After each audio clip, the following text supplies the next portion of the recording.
Hi welcome to happy home with love Sujitha. പിന്നെ എന്തൊക്കെയുണ്ട് വിശേഷങ്ങള്? എല്ലാവരും സുഖമായും സന്തോഷമായിട്ട് ഇരിക്കുന്നുണ്ടല്ലോ അല്ലേ? ഞാൻ ഇന്ന് എന്തിന്റെ വീഡിയോ ആയിട്ടാണ് വന്നിരിക്കണെന്ന് മനസ്സിലായോ?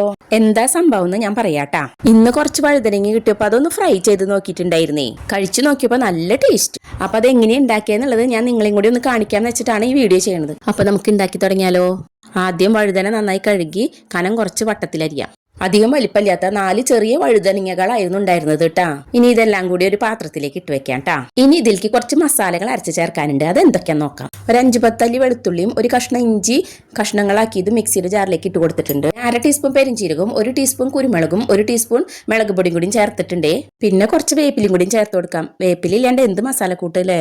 ഇനി ഇത് നന്നായി ഫൈനായിട്ട് തന്നെ ഒന്ന് അരച്ചെടുക്കാം. ഈ മസാല പേസ്റ്റ് ഇനി ഒരു പരന്ന പാത്രത്തിലേക്ക് ഇട്ട് കൊടുക്കാം. കൂട്ടി യോജിപ്പിക്കാൻ എളുപ്പത്തിനാണ് ഈ പരന്ന പാത്രം എടുത്തത് ഞാൻ. ഇനി ഇതിലേക്ക് ഒരു 1/2 ടീസ്പൂൺ ഉപ്പുപൊടി ചേർക്കുന്നുണ്ട്. 1/2 ടീസ്പൂൺ മഞ്ഞപ്പൊടിയും അതുപോലെ തന്നെ കുറച്ച് വിനാഗിരിയും ചേർക്കുന്നുണ്ട് കേട്ടാ. വിനാഗിരി ഒഴിച്ചില്ലെങ്കിലും വിരോധമില്ല, ഞാൻ ഒരു വെറൈറ്റിക്ക് വേണ്ടി ചേർത്തു എന്ന് മാത്രം. പിന്നെ ഈ ഉപ്പുപൊടിയും മഞ്ഞപ്പൊടിയും വിനാഗിരിയും ഒക്കെ അരക്കണേന്റെ കൂടെ മിക്സിയുടെ ജാറിൽ തന്നെ ഇടാമായിരുന്നു. അപ്പൊ ഇത് നന്നായിട്ടൊന്ന് കൂട്ടി യോജിപ്പിക്കാം. പറഞ്ഞ പോലെ ഈ ഉപ്പൊക്കെ അരക്കണേന്റെ കൂടെ ഇടാറുണ്ടെങ്കിൽ ഈ ഒരു പണി ഒഴിവാക്കാമായിരുന്നു.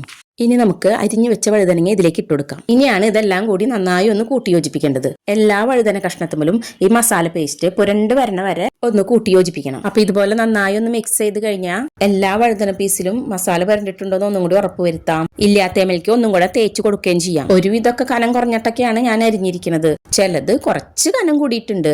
ഇതിലെ ചെറുതായി ജലാംശം ഉണ്ട്, അതൊന്ന് വലിഞ്ഞു പോകാൻ വേണ്ടിയിട്ട് നമുക്കൊരു പാത്രത്തിലേക്ക് ഇങ്ങനെ പരത്തി ഇടാം. ഈ പാത്രം ഉരുളിയുടെ ഒരു മൂടിയാണേ.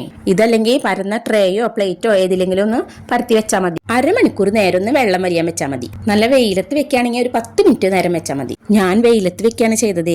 ഒരു 10 മിനിറ്റ് നേരം വെച്ചപ്പോഴേക്കും നന്നായി വലിഞ്ഞു കിട്ടി. ഇനി ഇത് വറക്കാൻ നോക്കാം. അതിനുവേണ്ടി ഒരു ചീനച്ചട്ടി അടുപ്പത്ത് വെച്ച് തീ കത്തിച്ച് വെളിച്ചെണ്ണ ഒഴിച്ചു കൊടുക്കാം.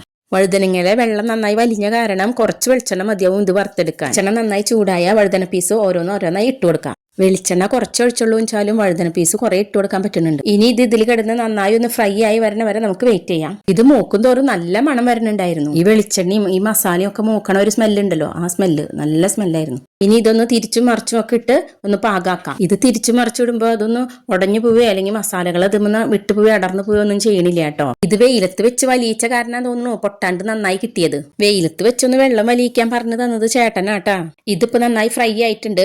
ഇതിനി കോരിയെടുത്ത് ഒരു പാത്രത്തിലേക്ക് ഇടാം. കുറച്ച് ടിഷ്യൂ പേപ്പർ വിരിച്ചിട്ട് അതിലേക്ക് ഇടുകയാണെങ്കിൽ എണ്ണ മുഴുവൻ അതിൽ വലിച്ചോളും. ഇനി ബാക്കിയുള്ള വഴുതന കൂടി ഒന്ന് വറുത്തെടുക്കാം. വഴുതനകൾ ഓരോന്നായിട്ട് ഇട്ട് കൊടുക്കാം. ഒരു ട്രിപ്പ് വറുത്തിട്ടും വെളിച്ചെണ്ണ അധികം പറ്റിയിട്ടില്ല. പിന്നെ കഴിഞ്ഞ ട്രിപ്പ് വറുക്കുമ്പോൾ വഴുതനയുടെ കൂടെ ഒരു സാധനം കൂടി ചേർക്കേണ്ടതായിരുന്നു. അത് ഞാൻ മറന്നുപോയി. അതെന്താണെന്നറിയോ? നമ്മുടെ വേപ്പില. അപ്പൊ കുറച്ച് വേപ്പിന്റെ ഇലയും കൂടി ഇപ്പൊ ഇട്ട് കൊടുത്തിട്ടുണ്ട്. ഇനി ഇത് നന്നായി മൊരിയണം വരെ ഒന്ന് തിരിച്ചു മറിച്ചിട്ട് കൊടുക്കും. ഇത് നന്നായി മൊരിഞ്ഞ് കിട്ടിയിട്ടുണ്ട്. ഇനി ഇതിപ്പോ കോരിടും. ഇത് നന്നായി കനം കുറച്ചരിഞ്ഞ കാരണമാണ് കേട്ടോ ഇത്രയും ക്രിസ്പി ആയിട്ട് കിട്ടിയത്. ഇത്തിരി കനം കൂടിയ കഷ്ണം ക്രിസ്പി അല്ലാതെ ഇരിക്കുന്നുണ്ട്. അത് കാരണം എല്ലാ കഷ്ണങ്ങളും ഒരേ കനത്തിൽ അരിയാൻ ശ്രദ്ധിക്കണട്ടാ. നല്ല ക്രിസ്പി ആയതും അല്ലാത്തതും ടേസ്റ്റ് ഒക്കെ ഒരേ ടേസ്റ്റ് തന്നെയാണ് കേട്ടോ. നല്ല അടിപൊളി ടേസ്റ്റ്. ഇവിടെ എല്ലാവർക്കും നല്ല ഇഷ്ടപ്പെട്ടു. ഇതിന്റെ ഫോട്ടോ എടുത്ത് മോൾക്ക് അയച്ചു കൊടുത്തപ്പോ മോള് പറയാ, കണ്ടിട്ട് കൊതിയായിട്ട് പോയാ വരുമ്പോ എന്തായാലും ഉണ്ടാക്കി കൊടുക്കണം. അപ്പൊ ഇത് ഉണ്ടാക്കാൻ വളരെ ഈസിയാണല്ലോ. അതുകൊണ്ട് വഴുതന കിട്ടുമ്പോൾ നിങ്ങൾ ഇതുപോലെ ട്രൈ ചെയ്ത് നോക്കില്ലേ? വീട്ടിലെല്ലാവരും സഭ കൂടി വർത്തമാനം പറഞ്ഞിരിക്കുമ്പോ കഴിക്കാം. ചായയുടെ കൂടെ ചിപ്സായും കഴിക്കാം.